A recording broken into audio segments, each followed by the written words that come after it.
Folks, Black Star Network is here. Hold no punches. I'm real revolutionary right now. Support this man, Black Media. He makes sure that our stories are told. Thank you for being the voice of Black America, Roland. Stay black. I love y'all. All momentum we have now, we have to keep this going. The video looks phenomenal. See, there's a difference between Black Star Network and Black-owned media and something like CNN. You can't be Black-owned media and be scared. It's time to be smart. Bring your eyeballs home. You dig?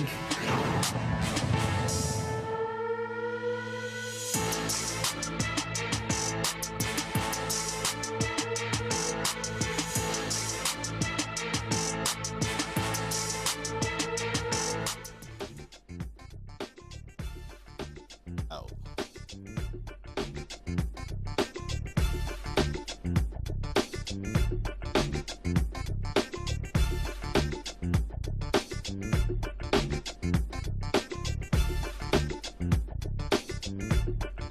All right, I got it. Let's go.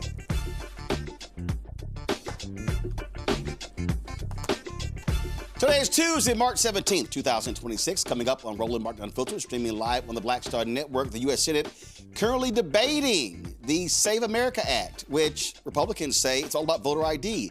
But that's a lie. It aims to overhaul election laws nationwide because they want to cheat to win. In Illinois, voters have just 2 hours left to cast their ballots in an election that could determine their next United States Senator, as well as other positions. The DOJ is lowering its qualifications. I thought these people were all about DEI, didn't earn it. Now they're lowering the qualifications needed to become a U.S. attorney. Ain't that something? In Texas, a federal judge has ruled to extend the application deadline for the state school voucher program after 4 Muslim parents in 3 private schools sued the state, claiming that Islamic private schools are being excluded participating in the program. I told y'all they were going to do this. We'll talk to one of the lawyers who filed the suit. Folks, also in Virginia, I'm gonna explain to y'all how these white conservatives love to use race to gin up their base. This time they're complaining about a program in the state to drive more business to small businesses. But they want to position as, oh, it's helping those minorities. I'm gonna expose the right-wing lies. Plus, in tonight's Shop Black Star Network Marketplace segment, we'll discuss skincare products made with all natural ingredients that highlight the importance of self-care and nourishment. It's time to bring the funk. I'm Roland Martin Unfiltered on the Black Star Network. Let's go. Whatever the piss, he's on it. Whatever it is, he's got the scoop, the fact, the find. And when it breaks, he's right on time and it's rolling. Best believe he's knowing. Putting it down from sports to news to politics. With entertainment just for kicks, he's rolling. Yeah, it's Uncle Roro, y'all. Yeah, it's Roland Martin, yeah. Rolling with Roland now. He's funky, he's fresh, he's real, the best, you know he's Roland Martin now.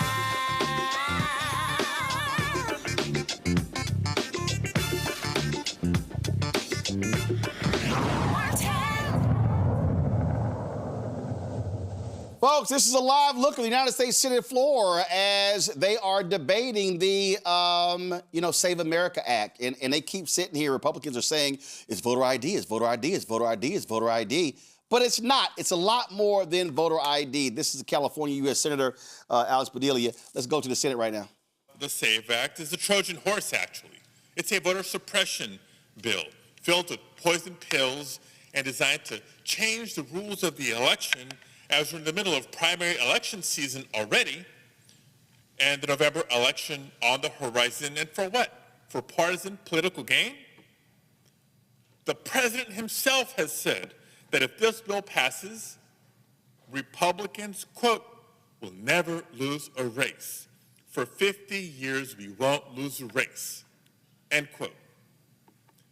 The lead sponsor of this bill in the Senate has stated, quote, Republicans will lose power, likely for a long time, if we don't get the Save America Act passed, end quote. Colleagues, it doesn't get any more obvious than that. And here's how it works. The voter ID rhetoric is actually a bait and switch. The SAVE Act does not allow Americans to use their driver's licenses or other common forms of ID to register to vote. That's right. The SAVE Act does not allow Americans to use their driver's licenses or common IDs to register to vote. The SAVE Act would require a passport in order to vote, something that half of Americans don't have. Not to mention the $165 it costs and a 4 to 6 week wait time to get one. And if you're one of the 148 million Americans who does not have a passport, but you're otherwise eligible to vote, you'll need to, maybe dig through the attic or call your parents to try to find your original birth certificate. That's if you still even have it. According to one survey, there's an estimated 21 million people who lack access to these documents. That's a big chunk. Now, folks, earlier today, a reporter asked Republican House Speaker Mike Johnson if he could point out any example of voter fraud in previous elections in any state that this bill would fix. Look, we're not going to litigate all that. I can tell you what I'll tell Democrats. You should listen to the American people. Ostensibly, we're supposed to come here and represent the interests of the American people. This is a 90-10 issue in public opinion polling, and Democrats agree that you should be a citizen and have a photo ID to vote at a tune of about 70%. So there's no argument that you shouldn't do this. If they want free and fair elections, if they don't think fraud should be a problem, then they should vote to enforce federal law. It's already the law, as you know. It's already the law that you have to be a citizen to vote in American elections, and we should enforce that. And having a photo ID, you have to have a photo ID to do everything in American society. Why not to vote? It's ridiculous for them to oppose it. We are cheering along the Senate Republicans and trying to force this through. Hopefully, we can get this to the president's desk for signature. It's a top priority, not just for Republicans in Congress. Again, common sense versus crazy. It's crazy to say that you should not be a citizen or not have ID to vote. And it is common sense, and it comports the American people. See, I want y'all to understand. They're trying to position this as voter ID, voter ID, voter ID. Democrats are against voter ID. But that's not the only thing in the bill. On Fox News, a Democratic strategist was like, do y'all recall the time when Democrats pushed a bill for a national voter ID paid for by the taxpayers? And Republicans all voted no. Democrat, and how do you talk about that? How do you campaign about that? Yeah, I think Democrats have missed the messaging war on this when we talk about voter ID. Democrats passed a bill 5 years ago unanimously saying we want voter ID in the Freedom to Vote Act, and Republicans objected at it at the time, saying we didn't want a federal takeover elections. You're seeing those same Democrats now say we don't want this Republican federal takeover of elections. We passed a bill unanimously, near unanimously, with every Democrat in my home state of South Carolina, including voter ID, extended 2 weeks of early voting. That's the path forward. When you see the president out there saying this is how we're going to win the midterms if we pass this, I don't think that does the rhetoric any help in terms of actually getting that past the goal line, because, again, we all want secure elections. But when the president couches it in this is how Republicans are going to win if we do this, I don't think he does himself any favors. See, the problem is even that Democratic strategist got it wrong, because what he didn't say is that in the Democratic bill, they would pay for every voter in America to have an ID. In the Republican bill, they will force you to get a birth certificate. So if you don't have one, you got to pay for a birth certificate. Then they're going to force you to pay for a passport. That's $130. You might spend $150, $200 just trying to get all the paperwork in order for you to vote. I said before, and you just heard Senator Padilla say, I have a Texas driver's license. So what they want me to do is somebody born in Houston, Texas, Riverside Hospital, 3rd Ward, I have to now prove I'm a citizen, and I can't use my Texas driver's license. They're saying, no, I need to now go get my birth certificate and present that with a passport in order to be able to register to vote. But Republicans have messaged this as Democrats are against voter ID.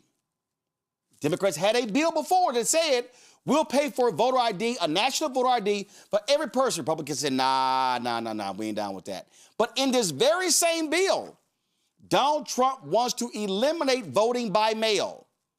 And the only excuse you can have is illness or military duty. That's why Republicans like Senator Lisa Murkowski of Alaska, Senator Tom Tillis of North Carolina are like, nah, we ain't down with this. And so apparently in their caucus today, Republicans from rural states are blasting that because they say eliminating mail-in balloting could hurt people in rural America. And again, Trump wants to say you can only vote by mail if you have serious illness, disability, military duty, or travel. And they're saying, wait a minute, hold up. That's going to hurt us. Yeah, we've been trying to tell y'all that. And so, y'all, don't fall for the okie doke of them saying, look at this, 80% of Democrats support voter ID, 90% of Republicans. I don't understand. What's the problem if you voted against this? Also, in the bill, they also would allow or force states to turn over their voter rolls to the federal government. It's a trash bill. It saves nothing. And those are the facts. Dr. Mustafa Santiago Ali, former senior advisor for environmental justice at the EPA. Michael Brown, former chair of DNC Finance Committee, both journalists from D.C. Glad to have both of y'all here. Mike, I'll start with you.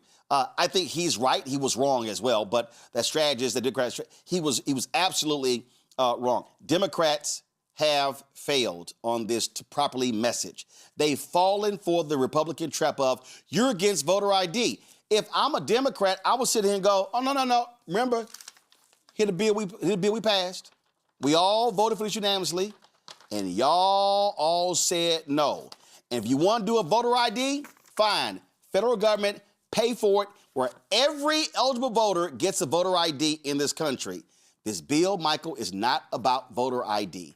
It literally is about citizenship, and it's trying to force people, and they can't even find They can't find any citizenship issue. I think one of the states found one example of a non-citizen vote registering but never voting. 25 years, that's all you found was one? Yeah, okay, all right. Well, I think your term okie doke is the perfect phrase to use because this bill is nothing but that. It's all about what's going to happen in November. This guy is trying to do anything he can that keeps the House in Republican hands, and now possibly the Senate, since the Senate is now in play. But the good thing is the filibuster is there in the Senate. The House count is a little, it's interesting. It'll still pass the House. It will. No, it's already passed the House. It's already passed the House. Right, I'm sorry. Right, I'm talking about the Senate. But bottom line is, they have 51, but they need 60. They ain't got 60. Correct. They ain't got 60. Exactly. And frankly, probably, if you're talking about Tillis and Murkowski already knows, then they're even further away from it. John Thune is clearly going to do everything possible, but he's a traditionalist or institutionalist. He is not going to change the filibuster rule for this. So obviously they like talking about it and they want to use it as a talking point. The Democrats are against it, but they're going to be Republicans against it too. So the bill probably doesn't, it's really a messaging bill for folks to talk about later during the elections, but it doesn't have a chance to pass. Again, Mustafa, this is a perfect example of, as far as I'm concerned, how Democrats, they fall for the Republican trap. If I was a House Democrat, I would have sat there and said, allow me to read off the names of all the current Republicans on the other side of the aisle who voted against our bill for a national voter ID. To me, that's what you do. Read the names off. And you say, we had a bill. But y'all all voted no. So here's our national voter ID bill. All of you voted no against our national voter ID bill. I haven't heard Democrats making that argument. And so, and then the other point is, I'll be sitting here going right into their area and going, oh, really? Let's talk about all of your rural places that can't meet your requirements. See, they allow themselves to get outplayed on this by Republicans going, It's voter ID. It's voter ID. 80%, 90%. How dare you be against it? They're not sitting here saying, well, we were for it when y'all was against it, and now y'all for it. I mean, all that is facts. You know, my mom always says, put it on Front Street. And Front Street means that you make sure that people have the education and that you also have the marketing. And the Democrats do a terrible job at that. You know, just putting the straight facts out there for folks, letting folks know, as you stated, you know, that there was a bill that could have made sure that we address whatever the particular issue is, even though, you know, voter fraud and those types of things is not really a significant issue inside of our country, and make them have to defend that. The other part of it is I come from rural America. I know that there was probably about 35% of folks, you might be lucky to bump up to 40%, who actually have a passport. So once again, you're disenfranchising the folks who come from rural America. Of course, they've done their research and they understand that when it comes to communities of color, especially the Black community and others, that, you know, sometimes we don't travel internationally, so we don't have that as well.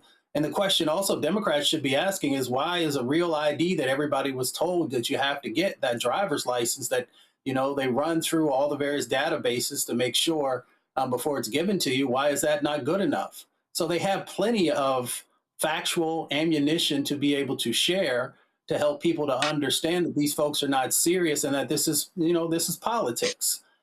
So all they're doing is, once again, costing the American people more money to be able to do something that should be a basic right. When we look at Australia, when we look at Canada, when we look at Germany, when we look at Sweden, and I can go down a number of other countries who make it easy for people to vote and not make it more difficult. Here's a comment. Here's a comment. Senator Angus King of Maine told NBC. He responded with a flat no when asked if any kind of nationwide photo ID mandate for voting would be acceptable to him. Quote, "We don't have it in Maine. Here's what we have in Maine. We have election day registration, no voter ID, unlimited absentee voting by mail in drop boxes. The old saying in Maine is, if it ain't broke, don't fix it." Michael? And keep in mind, Senator King is correct, but Kim, we're like that here in the district. We try to make it as easy as possible for people to vote, not more difficult. Keep in mind, the Democratic bill was also a clean voter ID bill. This bill has also those little cultural riders in it because they want to put people on the record, and then the messaging will change after the bill goes down, that Democrats were protecting some of those cultural issues that Republicans like to talk about. So that's the nice thing about being in the majority. You can put the title of whatever it is on a bill. You can put it up for a vote, and then you get people on the record. Just like you mentioned, that Democrats should be saying, that we should be saying, just read the names of the people that already voted against the voter ID bill. So again, it's the okie doke, like you said earlier. Folks, again, you see, let's go back to the Senate floor. Let's hear some of that.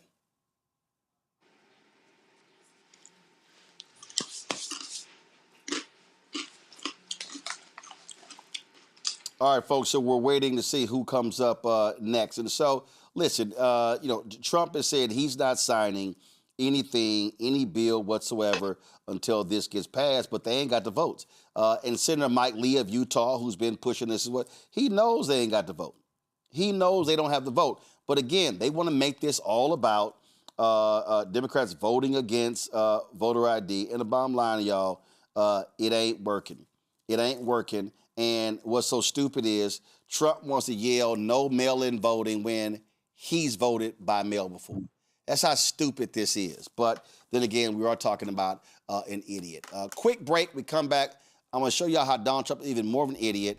So he bombs Iran, then releases the oil embargo against Russia to alleviate gas prices. And now now Russia is helping Iran with drone satellite imaging. How stupid is this man? I'll talk about it next, right here, Roland Martin Unfiltered on the Black Star Network. With medicine and science under attack, I want to keep you and your family informed and healthy. I'm Dr. Ebony Hilton, and I knew at the age of 8 that I wanted to be a doctor. So I studied hard and became the first African-American female anesthesiologist hired at the Medical University of South Carolina since its opening in 1824. And I always say I was made into a doctor, but I was born to be a mom. And as a new mom, wife, sister, daughter, and friend, I understand how frightening a medical crisis can be. I care for individuals on some of the worst days of their lives, and it's my mission to provide you with a safe space to gain clarity on issues affecting your mind, body, and soul. I recognize that there are health disparities, particularly as it pertains to race, and I want to help bridge the gap between you and your healthcare providers. Join me every Thursday for Second Opinion on the Black Star Network, where each week I'll invite experts from various medical fields to share the latest health news. We'll discuss topics such as the vaccine debate, mental and sexual health, medical bias, infertility, menopause, andropause, nutrition, and aging. Together with my medical colleagues, we aim to provide you with a second opinion. Don't miss it, Thursdays only on the Black Star Network. This is Bill Duke, and you're watching the Black Star Network.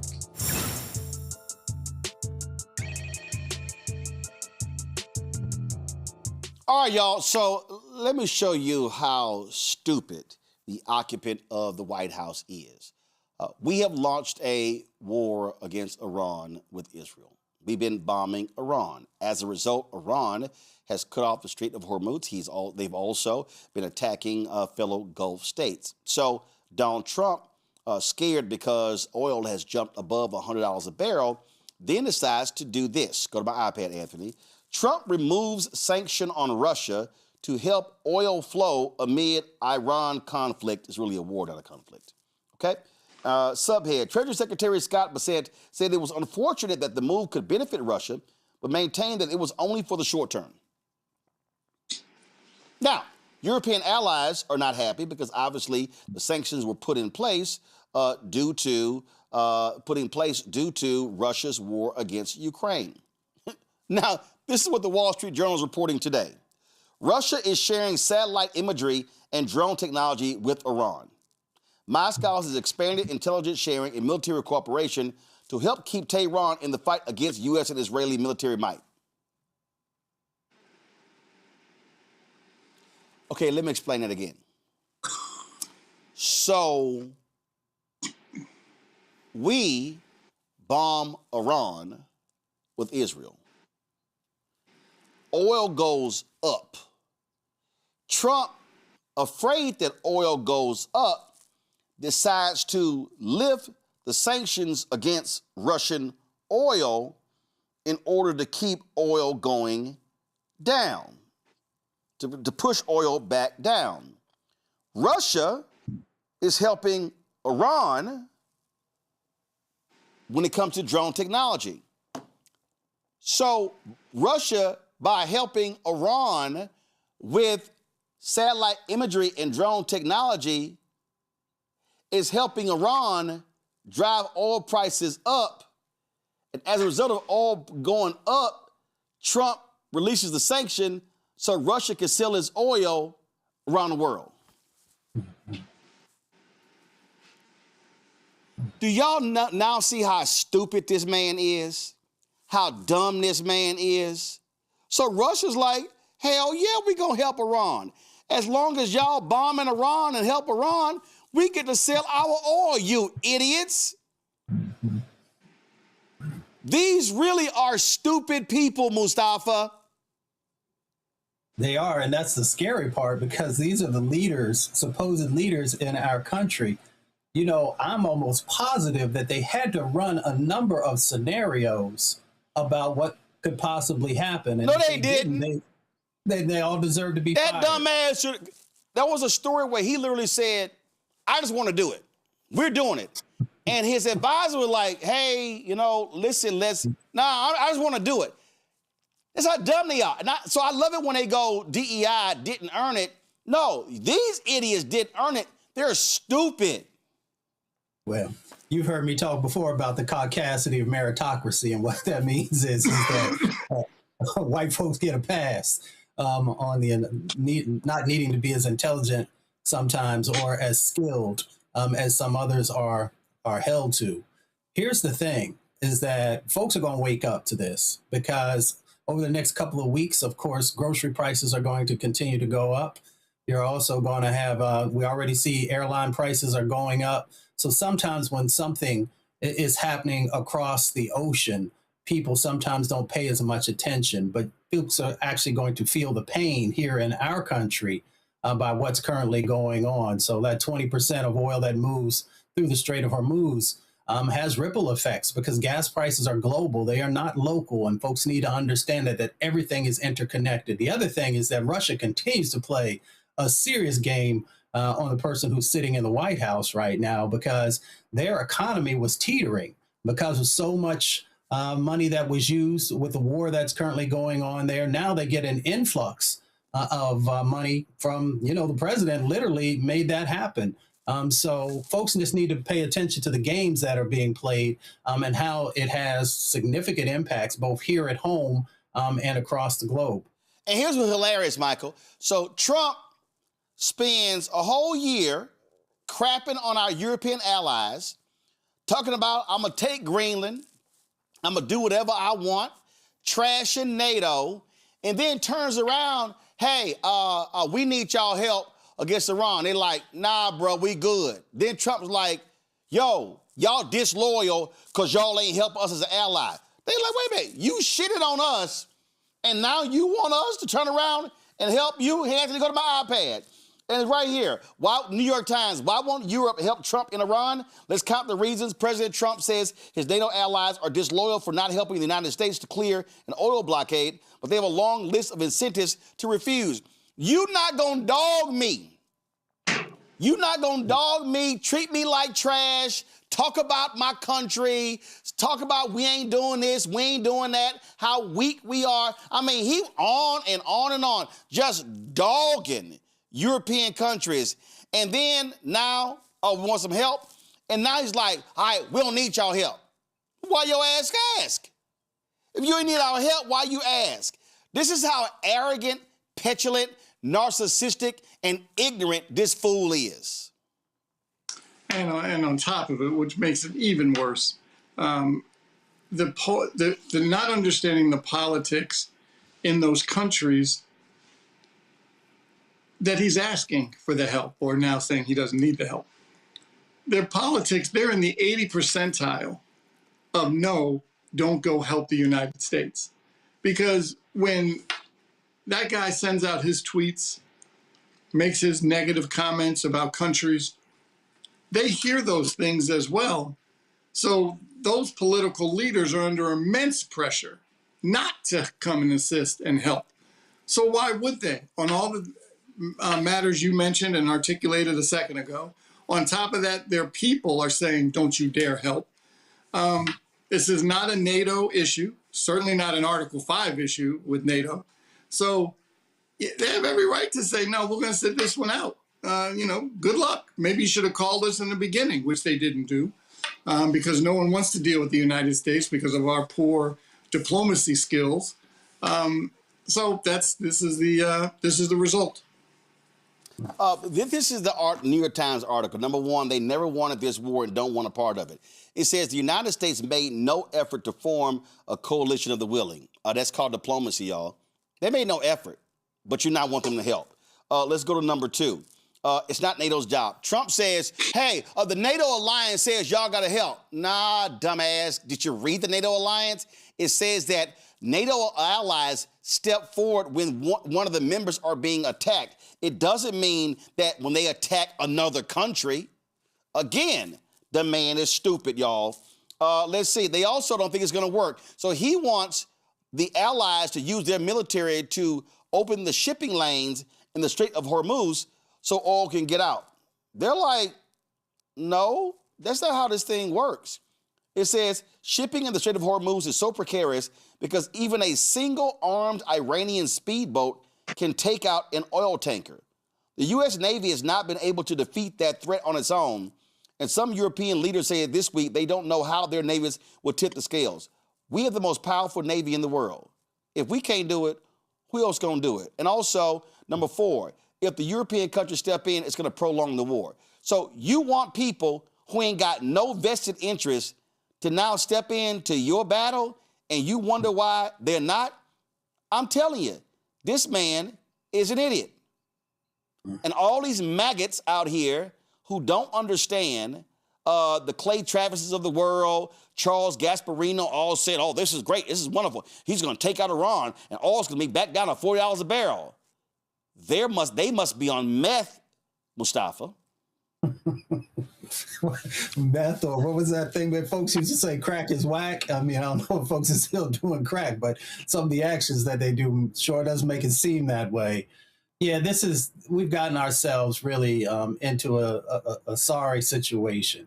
You find that if you spend any time in that part of the world and you look at the Strait of Hormuz, the shipping channel is only about 2 miles across. I mean, it's 21 miles across, but the shipping channel is about 2 miles. So what that means is that, as you're trying to travel and navigate through there, there's just a small area that you can actually maneuver. And that's why it's one of the reasons why it's easy for folks, whether in boats or through drones or some other types of things, to actually have such a significant impact and to actually be able to slow things down considerably or stop it, which is what we're seeing that's currently going on.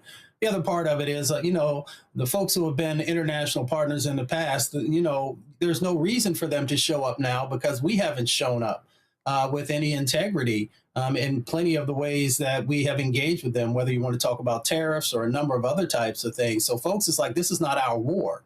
You decided to join with folks in this battle that's currently going on. And so folks are just like, our folks don't want it.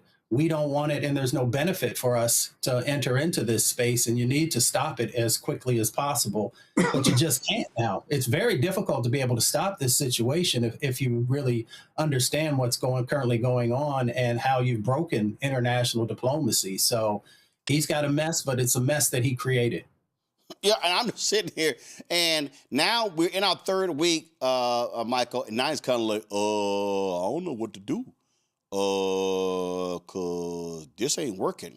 Now, Israel has taken out 2 top Iranians, including the security chief, but guess what? They're going to replace him. And so this whole idea, like this fool literally thought, oh, we could do it to Iran what we did to Venezuela. Nah, that's not going to happen. And really, the purpose of the war was all about the Epstein tapes. I mean, it's obviously one of the biggest distractions he could figure out to use. And same with Netanyahu. He has his own legal challenges in Israel, has a re-election coming up himself.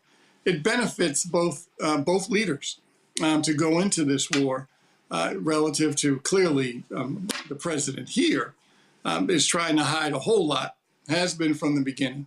And this is a great way to try to distract. And now they don't know what to do. Because again, he thought obviously Venezuela was real quick and easy and it worked out great.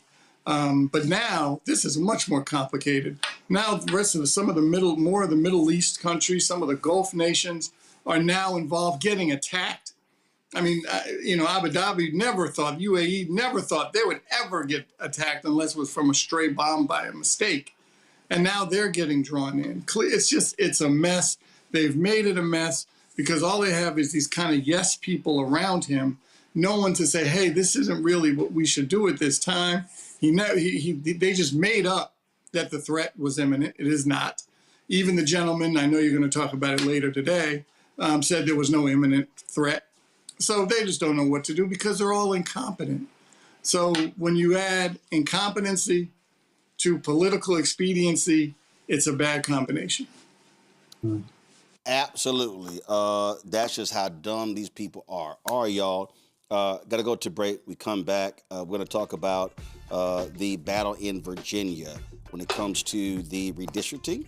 Former President Barack Obama drops a video. Also, Congressman Bobby Scott lays out his thoughts on it as well. We'll discuss that next. Also, we'll talk about contracts and how white Republicans are trying to gin up their white base to say, look at Virginia.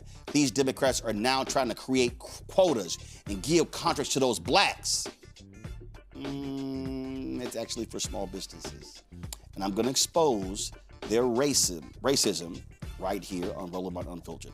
Support the work that we do. Join our Bring the Funk fan club. The goal is to get 20,000 people on average, giving $50 each a year. You could give, if you give less to that, we certainly appreciate it. If you give more, appreciate it as well. The goal is to raise about $1 million from our fan base to offset the cost of this show and the 6 total shows we have on the network. Which is about $195,000 a month. And so if you want to support us, do me a favor, contribute via Cash App. Listen, what you get here, you ain't getting nowhere else, folks. Nobody else is doing what we do 7 days a week, 5 days a week live, 7 days a week. Cash App, use the Stripe QR code. You see it right here. Check some money order. Sorry, use for credit cards as well. The Stripe QR code. Check some money order. Make it payable to Roland Martin Unfiltered. P.O. Box 57196, Washington, D.C. 2003 7-0196. PayPal's R Martin Unfiltered. Venmo RM Unfiltered. Zelle Roland at RolandSMartin.com. Roland at RolandMartinUnfiltered.com. We'll be right back.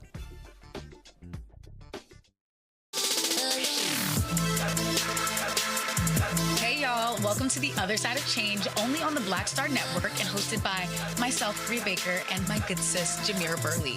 We are just 2 millennial women tackling everything at the intersection of politics, gender, and pop culture.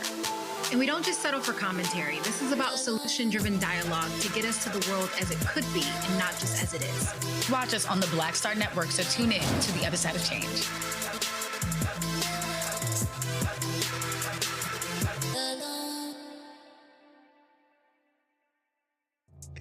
What's happening? This is your man, Motown recording artist Kim. You are watching the Black Star Network.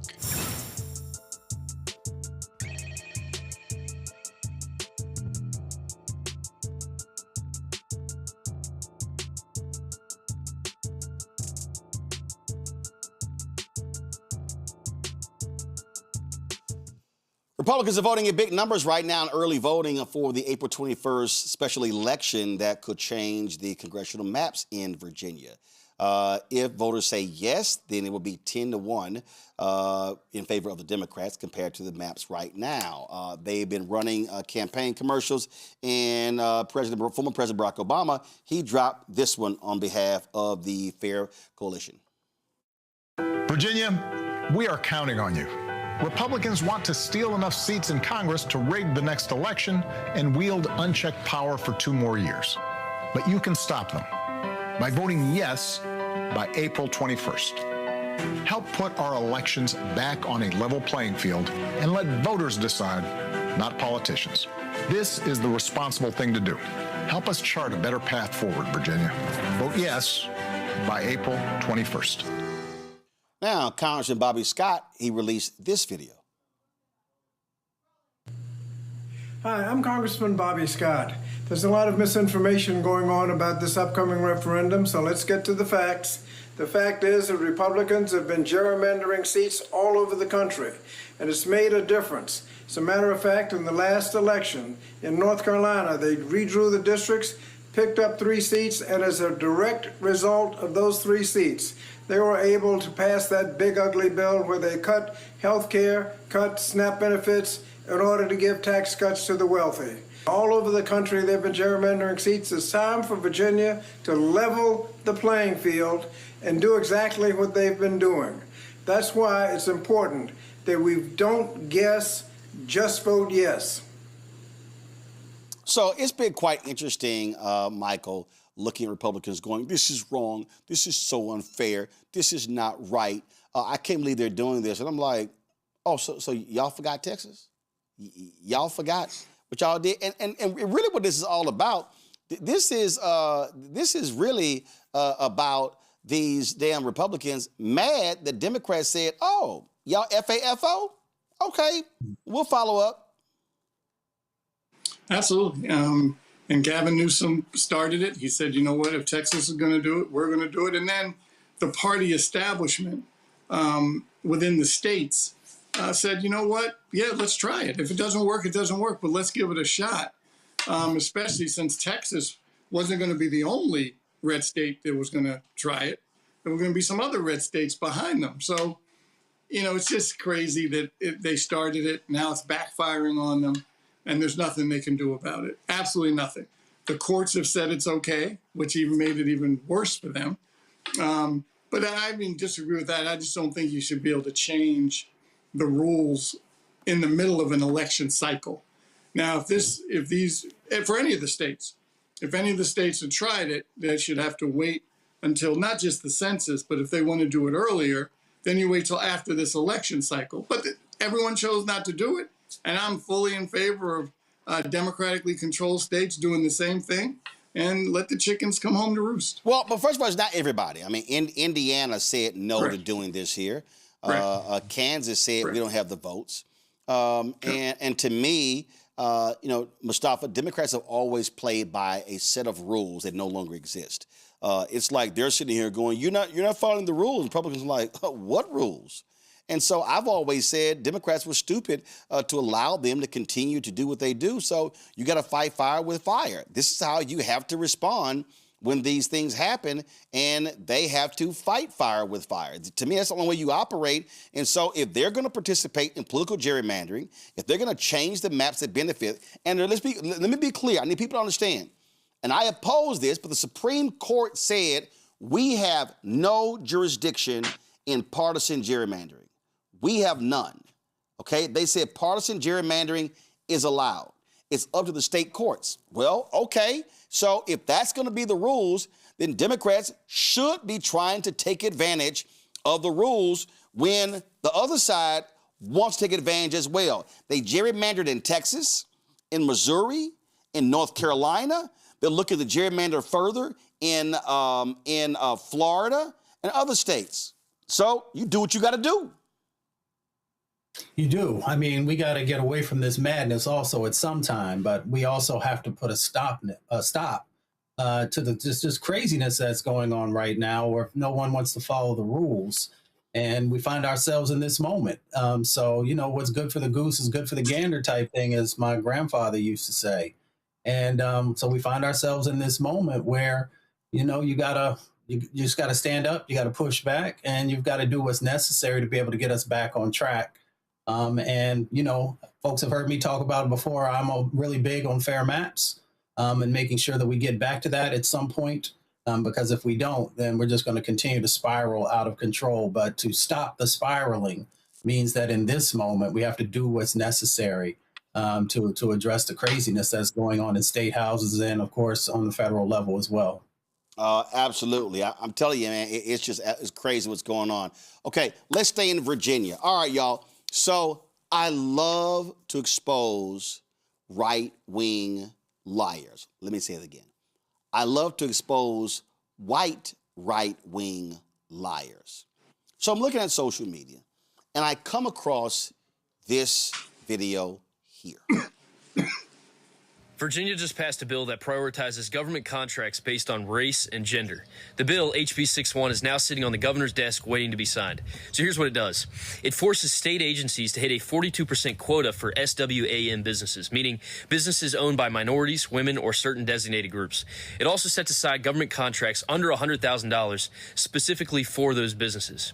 Translation, if you're a small business owner who doesn't fall into those categories, you're pushed to the back of the line, not because of price or quality or experience, but because of race and gender quotas. That's not equality. That's state-mandated discrimination in government contracting. And it's happening right here in Virginia. Race and gender, huh? Okay, play it again.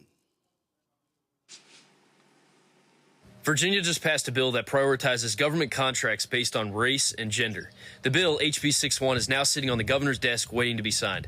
So here's what it does. It forces state agencies to hit a 42% quota for SWAM businesses, meaning businesses owned by minorities, women, or certain designated groups. It also sets aside government contracts under $100,000 specifically for those businesses. Translation, if you're a small business owner who doesn't fall into those categories, you're pushed to the back of the line, not because of price or quality or experience, but because of race and gender quotas. That's not equality. That's state-mandated discrimination in government contracting. And it's happening right here in Virginia. Really? And now what they've been doing, they've been tagging that joke of Assistant Attorney General for Civil Rights at the DOJ on this. So this is the tweet that right-wing outlet Redline News USA posted. Breaking! Virginia residents are outraged as Governor Abigail Spanberger moves to sign legislation reserving nearly 50% of state contracts for minority-owned businesses and barring white men from contracts under 100,000. And when you sit here and look at this here, 84,000 views, look at all these people commenting, oh my God, look at this. And so they're responding, this is dishonest, this is wrong, the woke must be thrown out of office, you can discriminate against white people. And they're just sitting here, white people are the minority of the world population. We make up about 8% of the world population. A Democrat doing racist stuff, no way. Going on and on and on. Total discrimination at its finest. This is disgusting. That can't be legal. Pretty sure this is illegal. I can't wait for AAG Dillon to weigh in on that. Sounds like a lawsuit is in waiting. Here's the only problem. See, you're looking at the slave owner's worst nightmare. That is the descendants of slaves being able to read. See, the reason they didn't want us to read because they knew once we read, they were full of shit. So they're like, okay, so we can keep those Negroes from never reading, then we can win. So you know what I did once I saw this white right-wing rage bait video, I said, I wonder what HB 61 actually says. Anthony, go to my iPad. This right here, y'all, is called HB 61.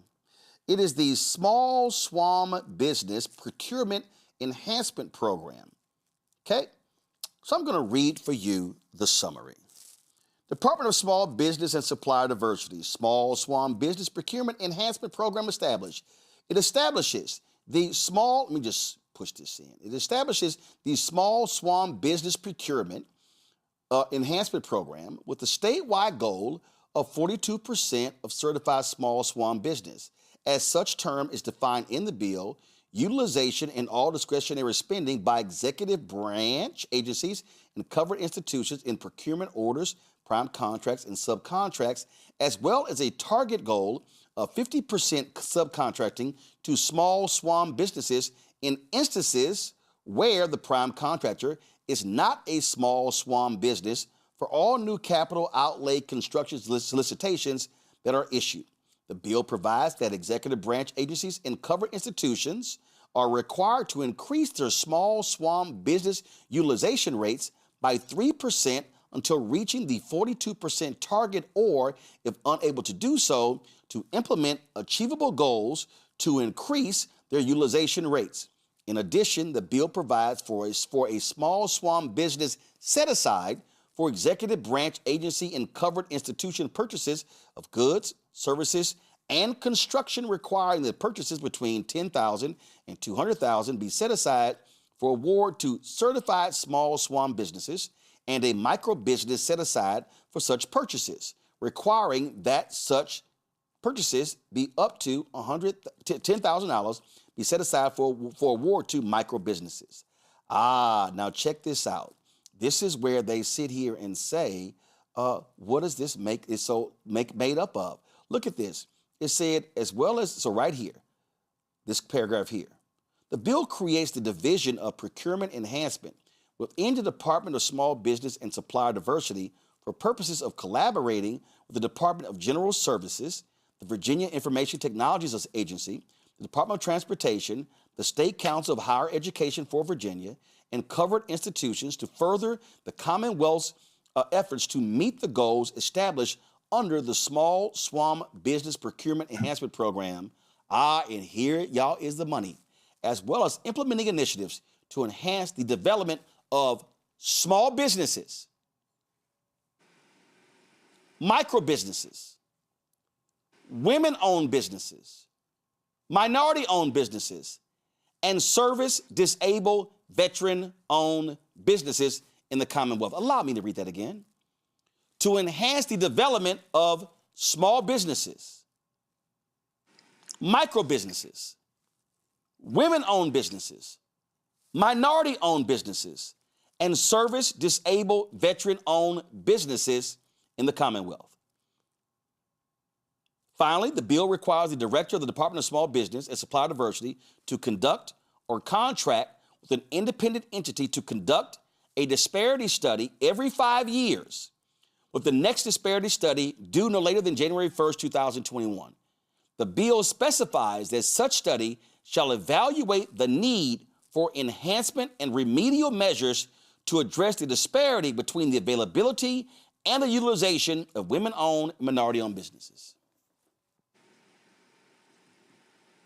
That's literally the summary of the bill. So that means that where they say small businesses, that includes white men, white women, Black, Latino, Asian American, Native American, disabled veterans, women, everybody. It outlines all of this.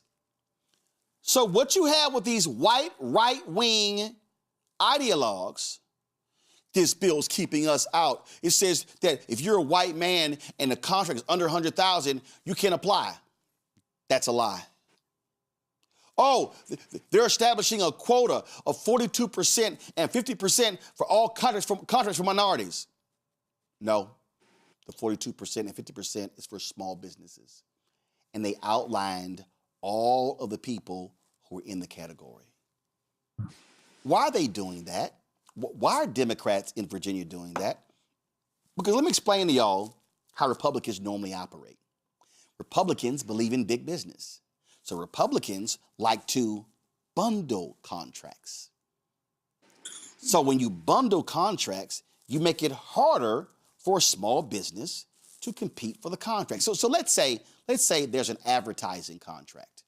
And if I had an ad agency, being African American, and I want to apply for it, well, if they unbundle the contracts, that means that I can try to get that contract now, which means I become a prime contractor. Now, I can decide how I'm going to disseminate the contract, and I could disseminate it to other larger agencies, but I got the prime contract. Who did that successfully? Maynard Jackson. When Maynard Jackson became mayor of Atlanta, what he saw was that, and remember, when Maynard Jackson became mayor of Atlanta in 1973, African Americans were getting 0.0012% of all city contracts. Not 1%. Half of 1%, 0.5. No, not 0.5. Not 0.25. Not 0.10. 0.0012%. He said, well, what's the dilemma? Oh, you're a small business and you can never become a prime. Okay, so instead of that being a $100 million project, we're going to break that up into 4 $25 million projects. Now you can compete. Oh, and when you do the rules say, and I covered City Hall, y'all. I covered county government. I saw how bureaucrats wrote the rules to create an opportunity or deny an opportunity for people to be able to bid. So they said, okay, so the rules are you can never bid on a prime contract if you've never been a prime contractor. Well, if the contract is too big for me, I can never bid on a prime, I'm always going to remain a sub. So here you have Virginia saying, let's create an opportunity for small businesses to be able to compete for contracts. Now, Virginia may have its own rules here. Now, first of all, you see right here, they talk about purchases between $10,000 and $200,000 to be set aside. Okay, y'all, that means that anything above $200,001, I mean, is up for grabs. They're saying, hey, let's give a shot to a small business for stuff between $10,000 and $200,000. Let's not have the big companies come in and just suck up all the money and suck up all the dollars. Now, why is that important? On the federal level, do y'all know how the federal level classifies a small business? On the federal level, a small business is 499 employees or less. Remember during COVID? Do you know how a lot of those big restaurant chains went after COVID money. I think Ruth Chris Steakhouse was an example. So Ruth Chris Steakhouse as a whole entity could not qualify for a certain level of COVID dollars because they were too large. So you know what they did? They started applying as individual Ruth Chris Steakhouses. Because as a total, they weren't a small business. But if individual restaurants applied, they met the small business threshold.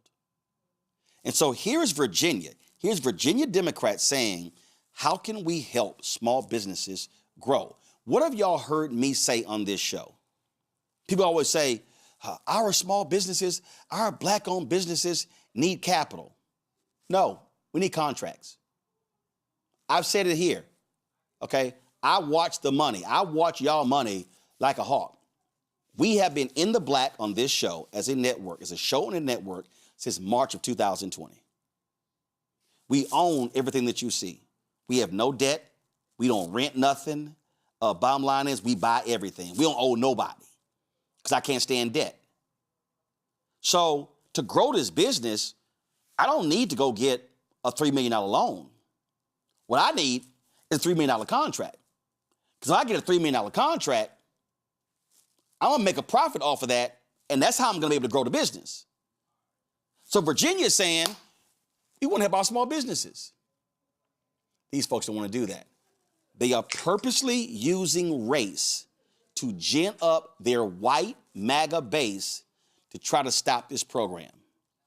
That's how these racists use race in 2026 to stop things from happening. And this is why they have to be called out at every turn, Michael. Absolutely. And they the constituencies you're talking about, count on their supporters not reading what you just read, those two very important paragraphs. Because then if they see service disabled, veterans, oh no, my brother's a veteran, or, it changes the dynamic. So the folks online, I don't know what the gentleman's name is who we were looking at earlier, they just want to give them that red meat to make them think it is about, see, you're getting replaced. They're giving these free contracts to people of color. Oh, maybe a couple women will get it, that's fine. But that's it. It's basically putting white men on the sideline, and that's their sale. And it obviously has worked for a particular presidential candidate twice, and it's going to work. They're trying to make it work on the state level, but more importantly, where the dollars are in contracting. So you articulated it perfectly. It was a perfect business class 101 about how this is the way it should be done, because the majority is soon to be the minority. I guess it's in 2030 or 2031, whatever it is. Anytime the playing field gets level or attempts to get the playing field level on contracting, it's a problem for the white male leadership class.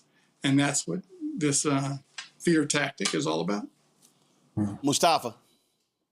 I mean, Michael, he laid it out along with yourselves. It's about trigger words, right? People know the power of trigger words and how you use them around misinformation and disinformation. It is a part of the history of us in this country.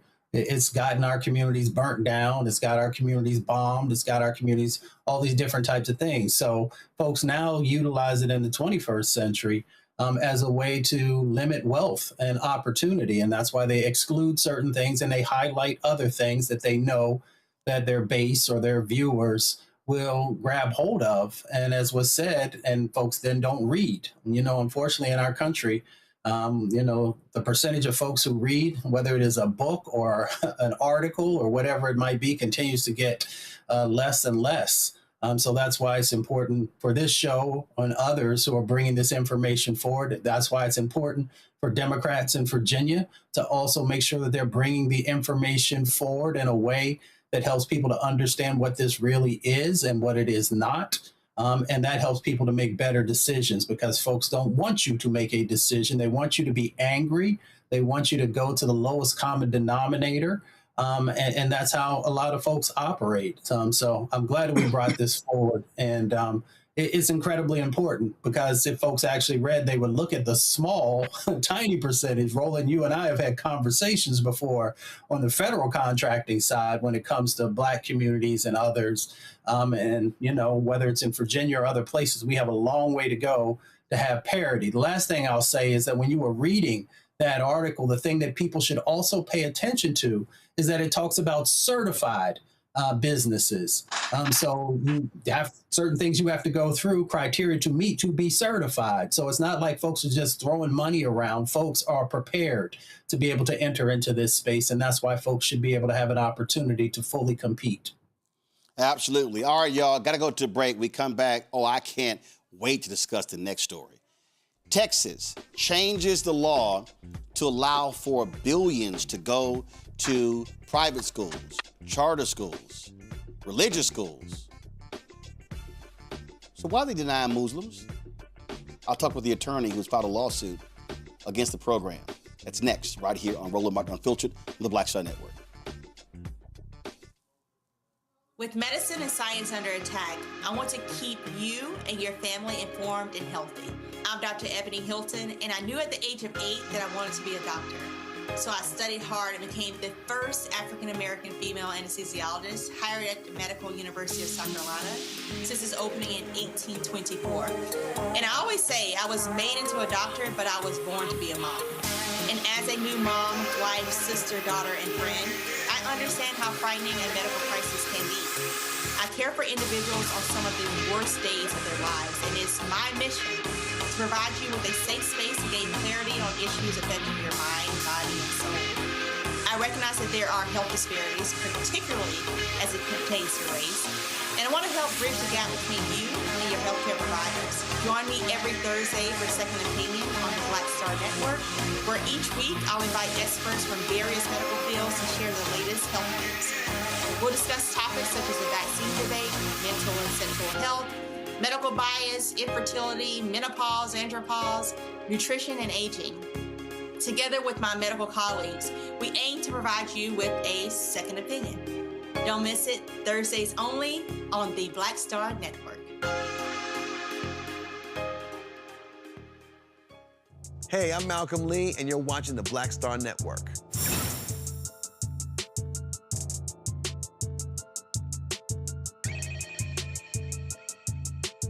Oh, hashtag we tried to tell you. When Republicans in Texas passed their so-called lying school choice bill, they said it was going to create opportunities for all Texans to be able to take advantage of the resources of the state. So what did they do? They said, oh, we're going to have these new schools, we're going to have these charter schools and religious schools and private schools, and we're going to have true choice in the state.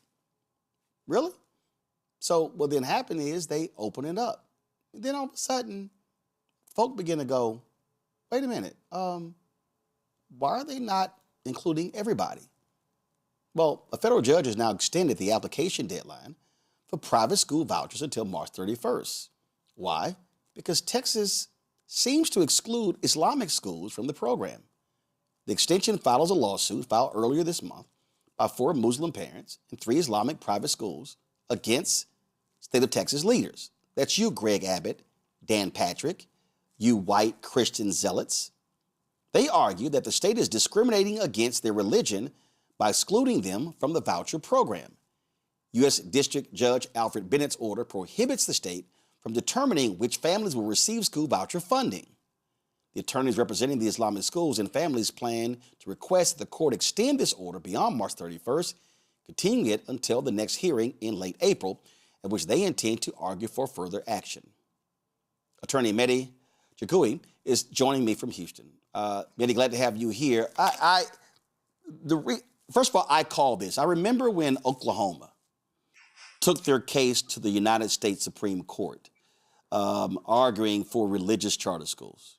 And I said, oh, y'all want to kill this law? Just have some Muslims apply for the money. And it went to the Supreme Court, and now we're seeing it. So they're lying in Texas when they say religious freedom, when they say open to all. No, What they really want are white Christians applying for the program. They are showing Islamophobia and hatred for Muslims in Texas. Well, look, I think at the end of the day, what we're asking for is equal treatment. We're asking for equal opportunity, just like everyone else. We're asking for a program that's state-sponsored, state-funded, to treat everybody regardless of race or ethnicity or religion. I would be taking this fight to the state of Texas if it were on behalf of my Christian friends, my Jewish friends, or perhaps my secular friends. They don't want to follow any faith. But to have the government, so blatantly discriminate against Islamic schools on a program like this and claim that it's not, to claim that their petitions or the applications are held up for review and there's further screening, that just couldn't be further from the truth. And I hated to be counsel for the state today because some of the questions that Judge Bennett was asking were very poignant. And unfortunately, the defense did not have a very good answer for any of those questions. And again, we see what's going on here. So it's not like they're being denied because the curriculum is weak, because there's financial instability, because they have unstable leadership. No, it is abundantly clear what they're doing. The fact that not a single Islamic school in the whole state has been able to access the dollars.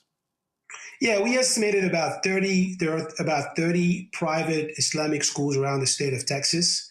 And they are literally, as I stand here talking to you, and I haven't checked in the past hour, but I do check every day, they are 0 for 30. One of their arguments was that the institution that accredits most Islamic schools, and not all of them, it's called Cognia. They alleged in their briefings that initially was an issue with Cognia. So some Cognia schools had to be held back for further review. But then they later disclosed that out of the 700 Cognia accredited schools, 600 were actually approved and added to the list. And of the 100 that were held back, 30 of which were all Islamic schools. And, you had to be there to watch, but Judge Bennett basically says, you can't get those odds throwing dice. If you're literally making the assumption from me, making it easy for a judge to rule that this is really just based on religious discrimination and nothing further. So they couldn't come up with any good, decent reason why these schools were excluded. There was no official review. There was no criminal investigation. There was no anything that would give them any type of fodder in terms of why is it that these schools were being held back, other than what it seems like everybody knows, which is the fact that they're Islamic. And by the way, I want to make a clear distinction.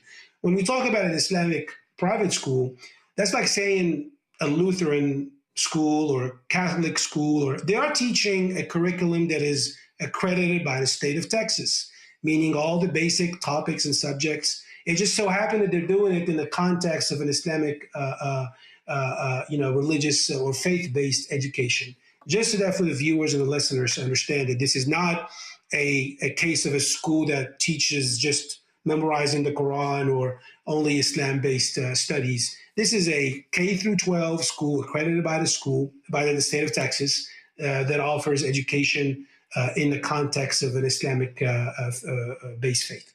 Yeah, it's like when they want to pass a law to say you got to put the 10 Commandments up in every class. Okay, how about we put the Quran up? How about we put the Torah up? See, this is all about, again, this is about white, right-wing, ideological Christianity. This is not about religious freedom. Because whenever they say religious freedom, it's like, oh, the Christians, we're being persecuted. But they want to persecute other folks. You're seeing right now Republicans in Texas are complaining about, look at all these Pakistanis sitting here. This mall is being taken over. Oh, but I'm sorry, but you were raising money from Pakistani American business owners. I mean, so what we are seeing is Islamophobia running rampant in Texas. And what they're saying is, if you are a Muslim in Texas and you're a taxpayer, we'll take your money, but you can't get it back. Yep.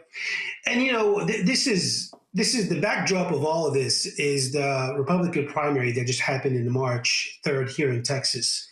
And what's sad about this is that you'd watch these political campaign ads, whether it's Senator Cornyn's or Ken Paxton or Comptroller's office, the candidates campaigning for Comptroller. And it wasn't about reducing the cost of living or fighting inflation or dealing with public safety or anything else that really should matter to their constituents.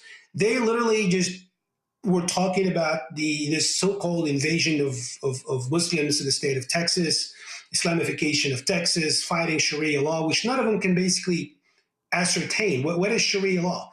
When you say law, by default, that means a court is going to enforce that law. Show me one court in Texas, whether it's justice of the peace, district court, appellate court, any kind of court that's going to leave behind the codes, what's being codified in the Texas laws, and goes and applies Sharia law. It's stupid to even argue that anything other than Texas state law is being enforced. They cannot enforce Sharia law just as much as they cannot enforce canon law or some type of Jewish law. But unfortunately, that's the choice they made, is to vilify one religion, to stoke up the fear, the hate, and really not talk about what matters to the constituents and the voters, which is cost of living, price of gas, inflation, and other things that matter to everyday American citizens, and particularly Texans. Well, and what they also are doing, let's just be honest, now they're trying to say, oh, the Council of American Islamic Relations CARE, they're involved in Greg Abbott's life. They're a terrorist organization. They're just trying to throw everything at these schools to deny them access to these voucher dollars. Yeah, that's how they made the connection initially. So basically, the Governor Abbott, designated CARE as which is a civil rights organization. I have no association with CARE. I've heard of them. They're a civil rights organization that fights for issues involving Muslims around the state and nationwide. And Greg Abbott decided he's going to designate them as a terrorist organization. Now, to the best of my knowledge, that's a designation that is reserved for the U.S. State Department. How did Abbott make that designation, and on what grounds? And I think he was mimicking what Governor DeSantis was doing in Florida, which, by the way, that designation got struck down by a federal judge just about 3 or 4 days ago. So there's a pending lawsuit in Texas by CARE challenging this designation. So what Abbott was able to do is say, look, these schools may have had some type of contact at some point with CARE. And I think there's even a phrase there that says shared facility. That means if you share the facility with an organization like CARE that is being accused of being a terrorist organization by the governor of Texas, then you automatically are under review. Therefore, you're unlikely to qualify for these state funds. And that's just the most absurd, overreaching, type of tactic that he can come up with. But that's what we have to deal with. And that's why I couldn't take it, and I had to file the first lawsuit challenging the state comptroller's exclusion of Islamic schools. Well, it needed to happen. Questions from my panel. Mustafa, you first. Okay. Well, thank you for everything you're doing, brother. My question is, at the end of the 2 weeks, what will happen then? So the judge, this is a temporary restraining order. So we're asking for a temporary injunction that will turn into a permanent injunction. So we have a hearing scheduled that's going to involve testimony and more evidence. We're on a fact-finding mission right now. Discovery has been granted by the judge to conduct some requests for production, perhaps a couple of depositions, and then we'll come back to the court to ask for this restraining order to turn into a temporary injunction. Michael Brown. Also, congratulations on your fight. Are you building coalitions of other religious schools that may harm? This particular law may harm them, and you're showing that you have a broad-based group of support amongst other, I guess, quote-unquote, religious schools, or are you still just kind of fighting this on your own? Well, it's interesting. Show me another school of a different faith that's been affected. So far, I have not received any information. My office has not received anyone reaching out claiming that a school of any other faith has been affected. So this has been targeted against Muslims specifically, and I don't know, if that's the idea. Then what were they thinking when they were drafting this legislation? Like they knew about the Muslim private schools. They know they're accredited. There are Muslim parents who are going to apply for these funds. I just don't know what the plan was, because this is so blatantly discriminatory. You don't need a law degree to determine that Muslim schools are being excluded on the basis of their religion. So I'm not aware of any other faith. I will certainly, as I said at the top of this interview or this podcast, I would be more than happy to lead the fight on behalf of any other faith that's being excluded. This is about equal protection. All we want is the same opportunity as our Christian friends, Jewish friends, secular friends to apply and have a school of our choice be part of this system. That's really all we ask for. Whether we even get the funds or not, that's a different story. We just want equal opportunity to apply, and we want that for every single faith or every religion that is represented in the demographics of the state of Texas. Well, and have each of the Republican candidates for Senate been asked the question about whether they support this particular law or not? Are they on the record, or are they both trying to run to the far right, so they're obviously supporting it? Well, I don't have any information about or to be able to answer your question. What I do know is that there's a Texas congressman. I think his name is Chip Roy. Chip Roy, hard right congressman who's running for attorney general. Yeah, he started a coalition in the U.S. Congress, called it the Anti-Sharia Coalition. And I think he got about 50 representatives to join him so far. And again, I would love to have a conversation with these individuals to find out what he means by Sharia law and what he means by, banning Sharia law and what is Sharia law. This is just nothing but, listen to this. Here's what I think. I think bigotry thrives in ignorance. When people don't understand something, they're more vulnerable to be scared of it, especially when you have individuals in leadership positions with a bully pulpit or a bully bullhorn telling them about something to deflect from the real issues that they're having to deal with. And when I saw a political ad of John Cornyn, has been a senator for the state of Texas for the longest, and he's not campaigning on anything else other than the de-Islamification of Texas. I don't even know what that means. If you know what that means, please let me know. Muslims account for less than 1% of Texas, or perhaps 1 to 1.5% of the Texas population. I don't know what that means, but that's what we're dealing with. So I don't know about local leaders, whether they've been asked. I'm monitoring the X account of Greg Abbott and the comptroller to see how they're reacting. But so far, Greg Abbott's X account has been a fantastic resource of evidence for us in this case. So let him keep tweeting. Yeah, like keep tweeting. Every time you tweet as the governor of Texas, that is public record, and it enters into the court record. Mehdi, we appreciate it. Good luck with this. Listen, I'm a Christian, and I'm not afraid. If you're going to talk about a public program, taxpayer dollars, and you're going to claim that religious schools can apply, you can't sit here and say, oh, only Christian schools. That simply can't happen. But the anti-Muslim hate is real in Texas and Alabama, other places as well, and that's what this is all about. Yep, I agree. But thanks for giving me the chance, and hopefully we can come back and update you on some other news about the lawsuits, and hopefully we can get some permanent resolution to this situation. Absolutely. Be sure to let us know. We appreciate it. Thanks a lot. All right. Bye. The reason I want to talk about this here, because I remember when that Oklahoma at Oklahoma case we're going. I said, yo, you want to shut this down? I said, go ahead and have some Muslims apply. And that's what they hate. And so these people, they do not believe in religious freedom, Mustafa.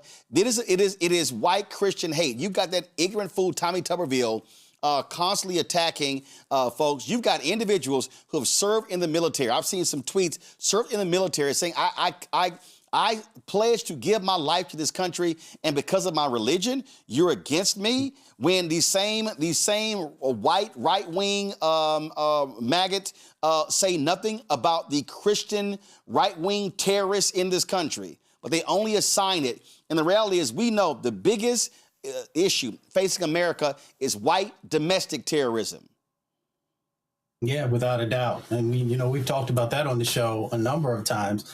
It goes back to hate, and there's a quote that talks about hate has never fixed any problem, in our country or in the world, actually. And it's amazing that we still have not evolved into who we say we are as a country. I mean, the founders were very clear about the separation of church and state, and making sure that whoever you pray to shouldn't matter. And then, of course, the other point is, these are people's tax dollars, and whether no matter what faith you are paying taxes, and those dollars should be available to you and come back to your community to continue to help to educate folks. And that's one of the weaknesses that we have right now in our country, is that we don't truly educate folks about the beauty of all religions, about the beauty of all people, and how they've helped to make this country a better place, even though we still got a long way to go. So I'm looking forward to see how this case plays out, and hopefully it can become a precedent around the country for making sure that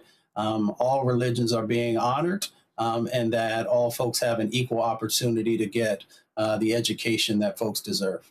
And all we're seeing, Michael, this right-wing hate all throughout Congress and these state capitals. Absolutely, and that's the sad part. I mean, not to have rose-colored glasses on, but as we talk about elections matter, leadership matters too, because some crazy zealot went to a particular member of the Texas State House or Texas Senate, or to Governor Abbott's office, and said, "Look, I don't like Muslims, and I don't think they should get any public dollars for their schools. Please put up this bill, and we'll have a big fundraiser for you." And the leader doesn't push back and say, "You know what, I would love your support, but I can't sponsor a bill like that because it's not right, it's not good, it's public dollars, they need to go back to the communities." You say whatever you'd like, but the courage isn't there. Just like, and not just to zero in on what's happening in Texas, in Austin, but right here in Washington, with the Republican Party, have completely just said, you know what, there doesn't need to be a House of Representatives. We'll do whatever the president says. Poor Mike Johnson, and I don't mean poor in a good way, I'm talking poor, because clearly he's with that agenda, as I'm sure some of these Texas local elected officials are. But they never push back. And that's because deep down, white supremacy, or now it's becoming more of a religious supremacy, depending on the religion, obviously, that really matters. That's at the top of their agenda. Absolutely. All right, folks, got to go to a break. We'll be right back with Black Star Network headlines with Brittany Noble. You're watching Roland Martin Unfiltered on the Black Star Network. Support our work. Join our Bring the Funk fan club. If you want to give via Cash App, use a Stripe QR code. That's for credit cards as well. Checks and money order. Make it payable to Roland Martin Unfiltered. P.O. Box 57196, Washington, D.C. 20037-0196.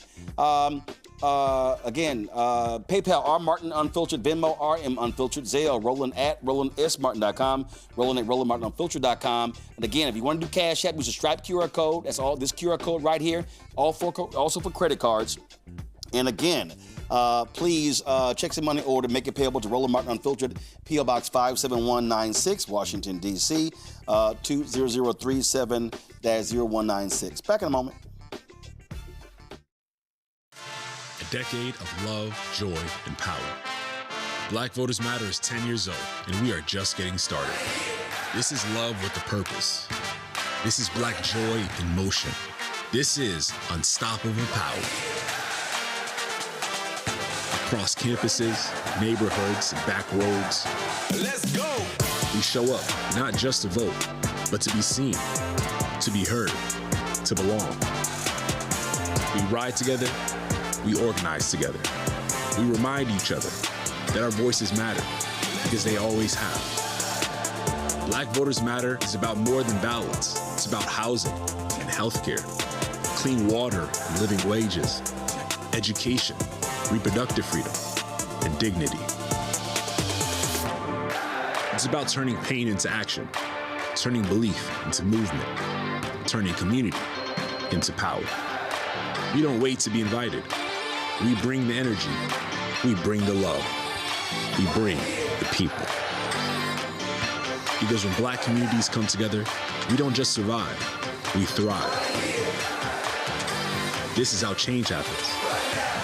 This is how history moves. We organize, we build, we win.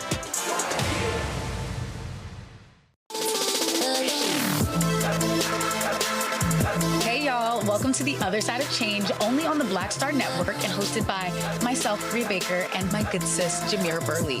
We are just two millennial women tackling everything at the intersection of politics, gender, and pop culture. And we don't just settle for commentary. This is about solution-driven dialogue to get us to the world as it could be and not just as it is. Watch us on the Black Star Network, so tune in to The Other Side of Change.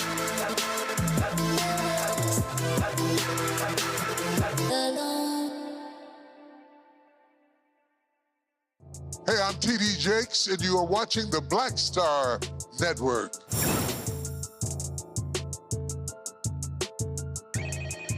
Folks, time for Black Star Network headlines with Brittany Noble. The U.S. Supreme Court will hear arguments next month on the Trump administration's request to end temporary protected status for Haiti and Syria. In a one-page order, the High Court said it would schedule an hour in April to hear arguments about whether some 356,000 people from the two countries should keep their deportation protections under TPS.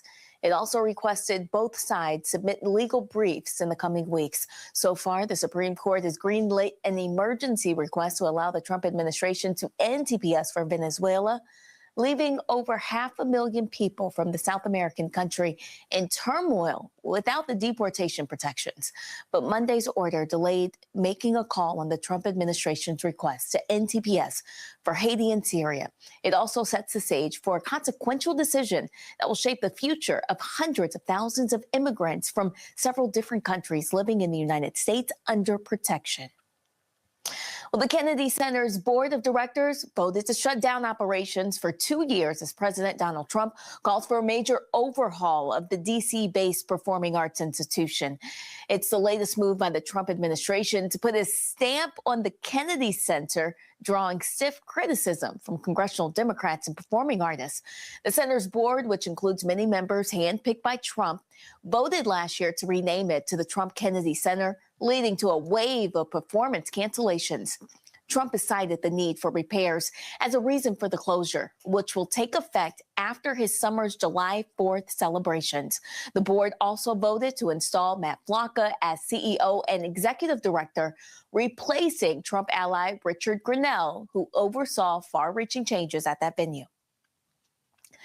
A 12-year-old black girl died following a fight that broke out when a group of students got off a school bus in an Atlanta suburb. Video of the incident, which occurred on March 5th, captured by the victim, identified as Jada West, engaged in a verbal dispute with another girl after getting off the school bus. The conflict quickly escalated into a physical altercation between the two. And after the fight, Jada walked away but reportedly collapsed and was rushed to the hospital. In the days leading up to her death, the following Sunday, she suffered seizures and a cardiac arrest. Authorities have not filed any charges related to the fight and are currently working with the Douglas County District Attorney's Office. Jada's family is seeking justice for her and is calling for accountability. Jada had reportedly been bullied since transferring to Mason Creek Middle School in Villa Rica. A viral video is raising new questions about how a black shopper was treated at an Aldi grocery store in Ramsey, Minnesota. The incident, captured in a TikTok video posted by Wendy B, shows a tense confrontation inside a grocery store between the shopper and two clerks. In the video, one of the employees appears to question why her receipt showed only 2 items, despite her having a cart full of groceries. But the footage also shows the shopper holding a receipt totaling more than $109. After the video went viral, one of the clerks reached out to the shopper on TikTok and apologized. Well, thousands of meatpacking workers are on strike at a JBS-owned plant in Colorado, marking the first strike in the industry in 4 decades. Approximately 3,800 workers at the company's Greenleaf facility walked off the job on Monday after union leaders stated that JBS failed to meet their demands for higher pay, improved health care, and essential safety equipment. The workers are represented by United Food and Commercial Workers Local 7, which has indicated that the strike is expected to last 2 weeks, but it could be extended if necessary. JBS is one of the nation's largest beef processors. They have about 25,000 workers across 9 facilities nationwide.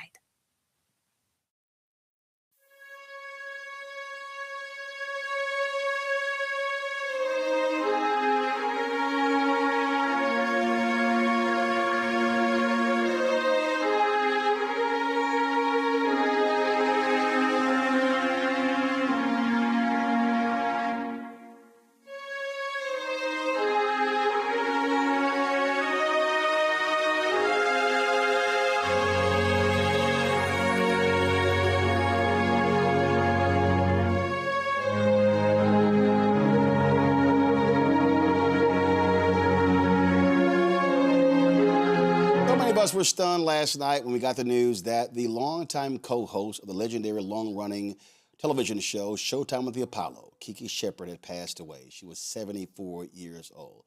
Kiki suffered a massive heart attack in Los Angeles on Monday. Born Chiquita Renee Shepard, she became a beloved fixture to millions of American households during her 15-year tenure on the show. Shared the stage with Steve Harvey from 1987 to 2002. She helped launch the careers of countless aspiring artists at the iconic Harlem Theater. During her time on the show, Shepard was known as the Apollo Queen of Fashion. Beyond the Apollo stage, Shepard continued to work in television, appearing on shows like NYPD Blue, Grey's Anatomy, and Everybody Hates Chris, as well as 1990s staples like A Different World and Baywatch. It was last month at NBA All-Star Game on February 12th when there was a gospel concert there, and the annual NBA All-Star Gospel Concert, a gospel celebration, and go to my iPad. We took this photo.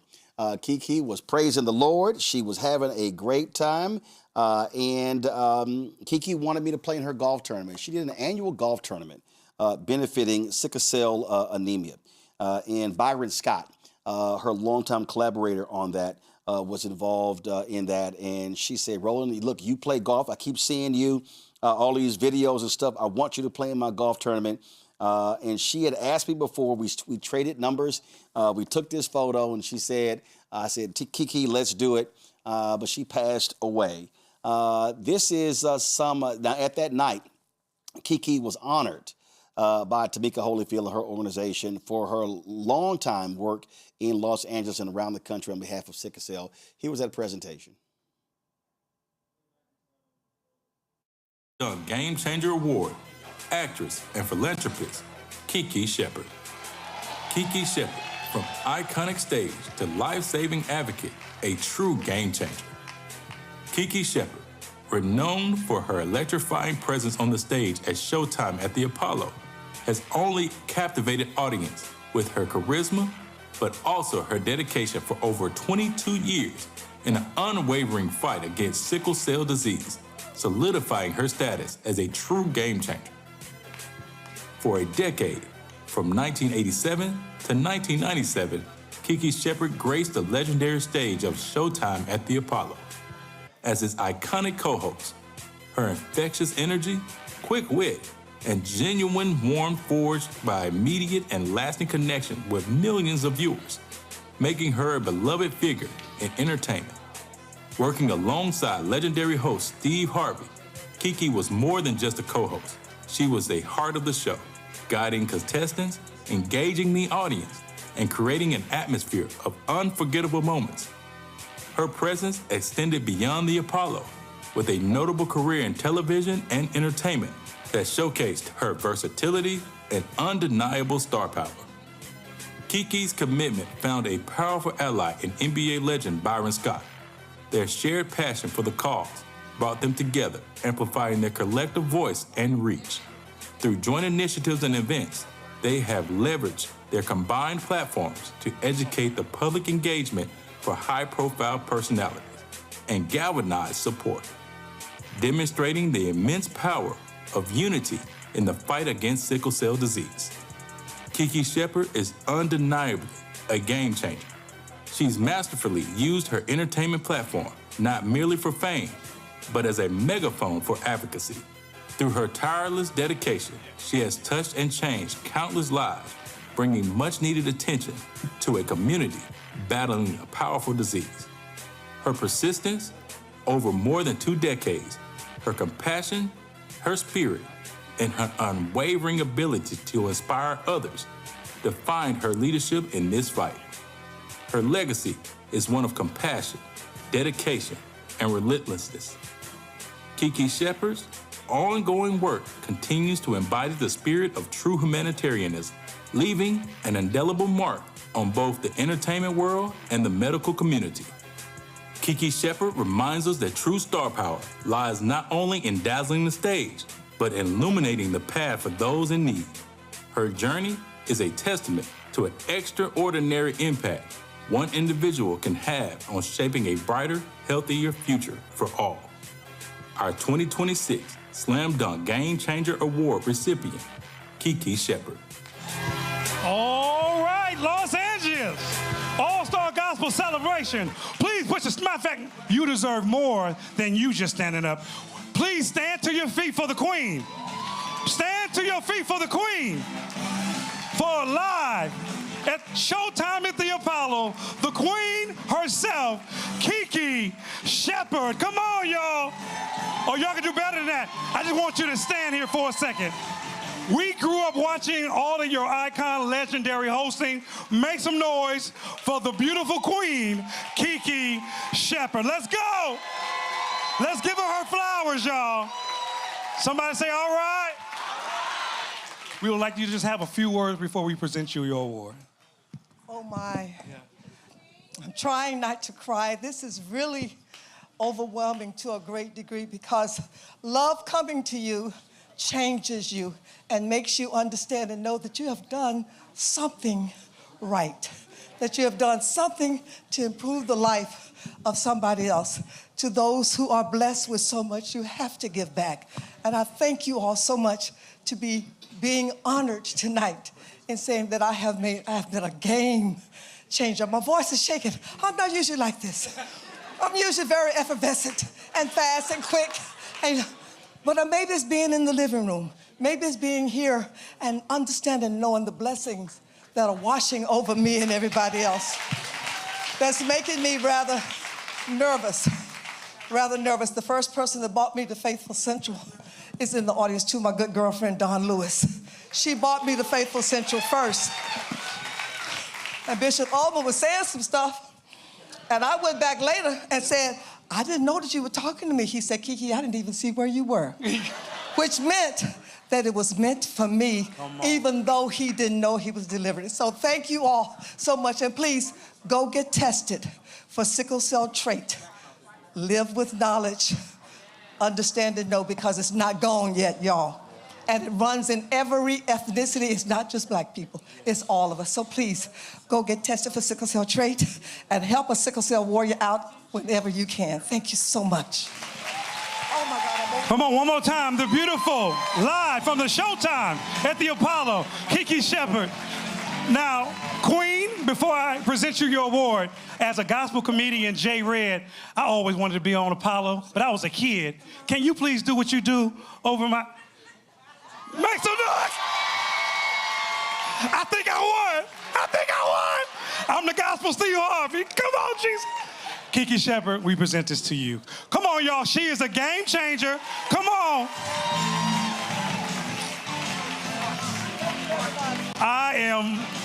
Listen.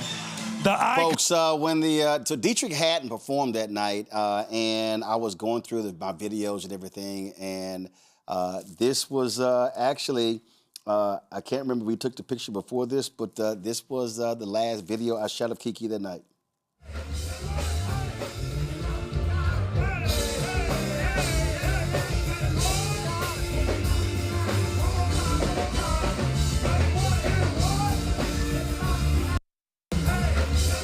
Years old. Also, folks, we lost another icon, Judy Pace Hood, a model, actress known for her roles in the 1970s films, TV's Peyton Place, and the groundbreaking telefilm Brian Song. She passed away. Hood's daughters said their mother died peacefully in her sleep Wednesday while visiting family in Marina Del Rey, California. She was born on June 15, 1942 in Los Angeles. Pace trained as a model, became Ebony Fashion Fair's youngest model in 1961. She made her on-screen debut in William Castle's 1963 Cold War spy film, 13 Frightened Girls, launching her career as the first black woman contracted at Columbia Studios. Throughout the 60s, she made TV appearances in episodes of I Spy, Batman, Bewitched, Days of Our Lives, The Flying Nun, The Mod Squad, Tarzan, and Peyton Place. Judy Pace Hood, who led the Hood part, she married baseball player Kurt Flood. She died at the age of 83. I had a chance to meet Judy several times at the NAACP Image Awards, and she absolutely was a wonderful woman. Mustafa and Michael, these two women, certainly iconic. And, you know, one of the reasons we do this is because, again, these are folks who came into our homes, we saw, but they also broke barriers. And that is critically important for us to make sure that we pay tribute to folks who do. Mustafa, you first.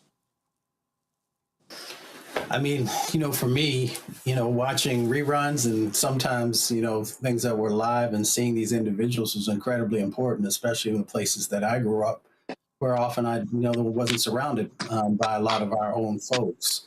And when I think about both of them, even though I had the opportunity to see Kiki in New York before on stage, I think about energy, I think about love, and I think about grace. And, that's, what they exuded and played such a critical role, for young Black girls, seeing them and knowing that they could also do similar types of things, for them breaking glass ceilings, for them creating, taking the pathway even further down, so that those who came after them would not have, hopefully, the same sets of barriers and hurdles, is incredibly important. And that's why we also just got to make sure that when folks are here with us, that we give them love, and that we let them know how much we appreciate them. So it was so nice to see the award that Sister Shepherd received.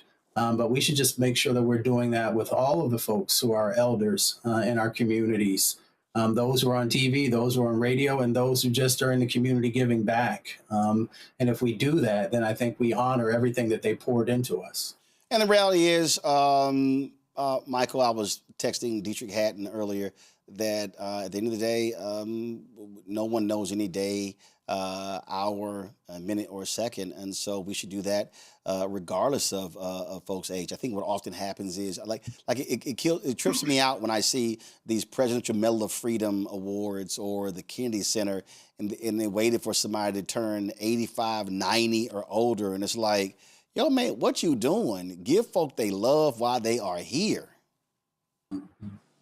Absolutely. I remember, we all watched the Apollo shows growing up in Kiki Shepard. I remember my mother, she used to say that Vanna White is the Black Kiki Shepard, or the white Kiki Shepard. And because she wanted to put Kiki over Vanna. She didn't want to say, oh, Kiki's the Black Vanna White.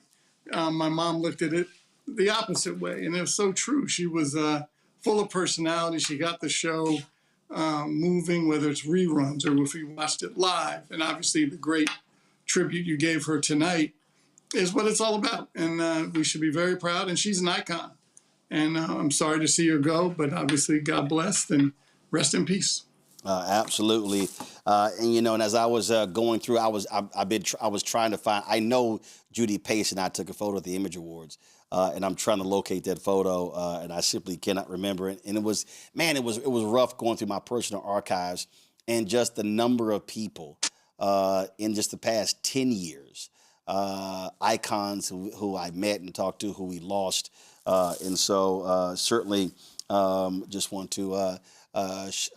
Send our thoughts and prayers to the families of Judy Pace as well as Kiki Shepard. All right, folks, I got to go to a break. We come back. Our ShopBlackStarNetwork.com marketplace segment. Back in a moment. With medicine and science under attack, I want to keep you and your family informed and healthy. I'm Dr. Ebony Hilton, and I knew at the age of 8 that I wanted to be a doctor. So I studied hard and became the first African-American female anesthesiologist hired at the Medical University of South Carolina since its opening in 1824. And I always say I was made into a doctor, but I was born to be a mom. And as a new mom, wife, sister, daughter, and friend, I understand how frightening a medical crisis can be. I care for individuals on some of the worst days of their lives, and it's my mission to provide you with a safe space to gain clarity on issues affecting your mind, body, and soul. I recognize that there are health disparities, particularly as it pertains to race, and I want to help bridge the gap between you and your healthcare providers. Join me every Thursday for Second Opinion on the Black Star Network, where each week I'll invite experts from various medical fields to share the latest health news. We'll discuss topics such as the vaccine debate, mental and sexual health, medical bias, infertility, menopause, andropause, nutrition, and aging.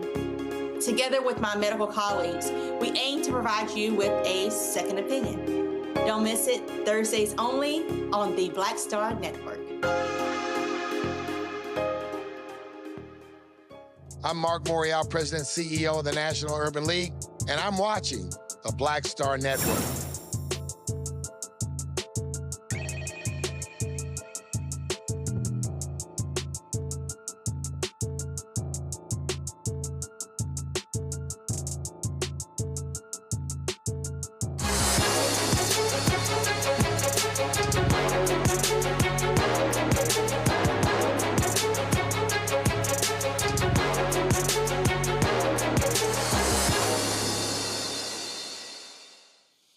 All right, folks, we're moving into spring, and our skincare is kind of important as we're changing seasons. Then again, it's crazy here in D.C. because it would be 65 degrees yesterday, and it feels like 18 degrees today. Then it's going to be probably 85 tomorrow. It's just crazy. The creators of Skinful focus. They focus on using all natural ingredients and emphasize self-care and nourishment for a healthy complexion. It's also eco-friendly. Dr. Ola Oladejo, co-founder of Skinful, joins us right now. Dr. Ola, how you doing? I'm fine. How are you, Mr. Rowland? How's it going? Doing great. All right, so let's just take us through Skinful. So we've got here your toner, your beard balm. We've got your body lotion, and then we've got your facial cleanser. So when you say all natural, eco-friendly, break it all down. So when we created Skinful, by the way, I created Skinful with my wife, and to create the brand itself, it took about 2 years of researching ingredients and components that are safe to the skin, right? So just like you said, right, in the past week, at least in DC, right, we had 4 seasons in a day. So the morning started with the sun, and then it got cloudy, it rained, snow, and then all of a sudden the temperature dropped, right? So with that kind of experience on the skin, it's very difficult. So when we came up with Skinful, we wanted something that was safe and clean, right? In comparison to other brands or what's currently in the market. So that's the idea behind Skinful. So it's a product that I'm comfortable using. And if I do have a baby, I'm comfortable enough to be I can apply this product on the skin of a brand new baby. So it's a safe ingredient and just focused on providing the best skin. So, okay, so you and your wife got together. All right, so what precipitated this? Was there something particular? Oh, yeah, absolutely. So I do live in the city. I live in D.C., and I was just going through the product, and I was like, why do they need so much junk in the skincare product. And it was very difficult just finding the right product to use. And my background as a pharmacist was one of the key moment that led me to know that, you know what, we can actually formulate a product that is safe for skin. And, it doesn't contain any ingredient that's crazy. But, we want something that's efficient for the skin and at the same time still gentle on the skin. So that was the brain and the idea that, that was behind Skinful. So after 2 years of researching ingredients and, reaching out to manufacturers, we eventually came up with a product that I'm proud to put my name on. So there we have Skinful. So do either one of you have a scientific background? I mean, how did you decide to say a skincare line? Where did that come from? Okay, so my background is a pharmacist. Okay. And I've done some compounding work as it relates to like dermatology in the past. So that was one of the key leading moment for me to be like, we can actually create something that is good enough and effective and doesn't contain the junk and it's just the essentials for the skin. Cool. And you started when? So the brand officially kicked off in 2022. We've been doing our research since late 2019. So we had our first debut in 2022. And since then, we've just been partnering with stores, selling our product online and creating presence for the brand itself. All right. Questions for my panel. Michael Brown, you think you got great skin, but I'll let you go and ask the question first. Well, my mother did say that, Roland. You were correct. And Michael, do me a favor. Michael, next time you do my show, don't be having NBC on in the back. Is that what's on? Yeah, I'm tired of seeing the MSNBC. You better put on the Black Star Network and when you're on the back of your TV. All right, go ahead. You're absolutely correct. You're correct. My bad. You are correct. You are correct. My bad. Well, what's your question? Absolutely correct. Where do you manufacture your products, sir, and keep up the good work, by the way? Yes, we actually manufacture our product in New Jersey, in the United States. And I guess in addition to one thing that I wanted to point out, right? So just for example, we know we have lotion and we do have cream, right? So a lotion is water-based and cream is oil-based. But I want to ask you guys a question. When do you think would be ideal to use lotion versus cream? Do you guys know? Hell, I don't do ash. I'm going to do lotion any time of the damn day. Okay, so Roland, that's where you're wrong. So the thing is this, you want to use lotion when there's no sun outside. And when we're talking about season-wise, I'm talking about winter and fall, right? When you don't have too much sun outside, that's when you want to use lotion because it's water-based and it's easily absorbed into the skin. So you said you want to use lotion when there's not a lot of sun outside? Yes, absolutely. Right. So my point is, if I'm staying my ass inside, I should be using lotion. I guess so, yes. There you go. And the good thing about Skinful is it gives you 24-hour coverage as it relates to making sure your skin is moisturized 24/7. All right, so if I am, but if you said I'm going outside, I should use the cream. So, like which cream? When it's sunny outside, you're right. So typically when it's summer, spring, that's when you want to use cream. And the thing is this, people don't know that sort of difference when it comes to skincare. And it's those kind of like minor sort of changes that makes all the difference in terms of like making sure your skin is healthy. Because you have to imagine that the skin is the healthiest organ that we have, but there's just so much product out there that people are throwing on their skin and it's just not working. Okay. So our goal at Skinful is just to have something that is basic and essential and at the same time effective. Okay. All right. Mustafa.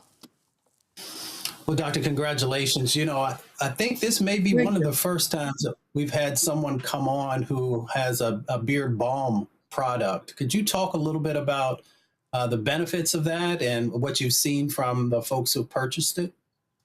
Yeah, absolutely. And I gotta say, your beard is it's very, it's very lined up and it's very full. So I think you're doing a good job there already. So, for example, our beard oil and beard balm contain ingredients like coconut oil, carrot seed oil, tree tea oil, and rosemary and lavender, right? So these are just like the basic ingredients that you just need to stimulate the follicle to have um, growth as it relates to like the beard and things of that nature. We don't have any of that extra gunk in there that's not needed, right? So I use that product too myself, and I do have friends and families that have been using my product. It's not so greasy too, because it just contains the essential ingredients, right? And every ingredient that's in our product, right? They've been vetted to make sure these are things that are simple and almost organic and natural in form too. We don't rely so much on like the chemicals that's not needed, right? So when we are looking at this product, right, especially for beard care, because in our product line, those are the only two products that we have for men, really. We have the beard balm and the beard oil. So we want to make sure that the ingredients that we're using in those are effective and to actually stimulate hair growth. And at the same time, making sure that the beard is also moisturized. And one thing that I've also discovered that I never think about is like some of our repeat customers told me that they actually use the beard balm and the oil on their head too. And it actually works for hair growth. All right, then. So, folks, if you go to shopblackstarnetwork.com, you can check out Skinful. You got the facial cleanser. We've got the body lotion. Use it indoors. Don't use it outdoors. We've got the beard balm. And then we've got the toner as well. Question, what the hell is a toner for? Okay, so a toner is to prep your skin, right? And the reason we actually created our toner is like typically when you use a toner, right? It strips your skin of the essential oil that's needed, right? Okay, hold on, Doc. You said to prep your skin. So when am I using the toner? So after you've taken a shower. Got it. And you've done your facial wash. And you've taken your shower. Okay, so hold on. All right, hold on. So we're gonna take a shower, and we're gonna use a facial cleanser. Yes, you use your facial cleanser. Your ass gonna be ashy getting out of the shower, so you need to use some body lotion. No, wrong shot. Give me the other shot. Wrong shot. Using the body lotion, and so I'm using the toner, but I'm using the toner where on my face. Yes, on your face, just on the face. Okay, got it. And then if I got a beard. I use the beard balm. Absolutely. The beard oil? Does it matter if it like is that for a thick beard? Because I can't stand a thick beard, so mine got to be like this here. I know. Mustafa's got a little thicker beard. Michael can't grow no facial hair. So that's. I mean, you could try with Skinful. You might get a different result, Mustafa. You never know. Okay. All right. Go. All right. Just checking. All right then. So okay. Yes. So folks, if y'all want to try Skinful, go to shopblackstarnetwork.com. Shopblackstarnetwork.com and walk over here. Go to our website. You can try the products out. They're all on there. You got a total of how many products? I see 6. I got 4 right here, but you got a total of 7 on the website? Yeah, we actually have a total of 7 on the website, but if you do go to our actual website, we do have some other products in the line too. We have some shampoo, we have conditioner. Well, you got it. Well, look, if you're going to do those, you got to get those on shopblackstarnetwork.com because they got to go there. Oh, so absolutely. If y'all want to try Skinful, so I'm going to do this here, y'all. I'm coming over here. And so, I'm going to have to get like another table because, y'all, we running out of room. Because all of these are the products available to y'all on shopblackstarnetwork.com. I'm going to do this right here. So I'm going to move this over right here. And so I'm going to go ahead and put these right here. And so y'all go to shopblackstarnetwork.com to check out the Skinful products. And you can see it all right there. Dr. Ola, I appreciate it. Thanks a lot. Thank you so much. All right. Again, y'all. So be sure to go to shopblackstarnetwork.com. First of all, Mustafa and Michael, let me thank y'all for being on today's show. I certainly appreciate it. Thank you so very much. Folks, Also, before we go, shout out to King McNeil, the website. They are graduates of Oakwood University. Remember I told y'all that I had no Oakwood gear? I spoke there years ago in their chapel. Now, the reason I also remember, it was a great speech, but also they don't have meat on their campus. They are vegetarian only. Man, I was looking for some ribs. But I didn't get any Oakwood gear. And so the cats at King McNeil, I saw them at NBA All-Star Game. I'd ordered a sweater from them, and they dropped this zip up in the mail as well. So I appreciate it. And there was another brother I met who at All-Star Game, who went to Oakwood graduate. He said he was going to send me some stuff. So Oakwood, I appreciate it. So y'all know, any school that I only wear HBCU gear of schools that I have been to, I've spoken at, done the show from, and so that's the rule I have. So if y'all ain't seen me in your HBCU gear, they either didn't send me anything or they ain't invited me. So that's how we do this whole thing. All right.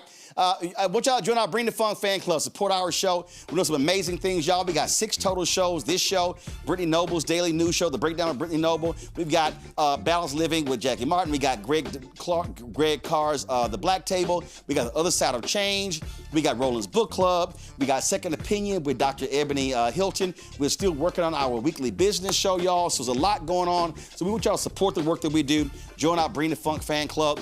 Again, if y'all sitting there riding dirty, y'all watching this show on Facebook, on YouTube, and you haven't contributed, please, you got to do that, because we ain't got millionaires and billionaires cutting us checks every single year, every single month. Your support is valuable for us to continue to grow this show, provide you black-centered content. And so if you want to use Cash App, use a Stripe QR code. You see it right here. Credit cards as well with that QR code.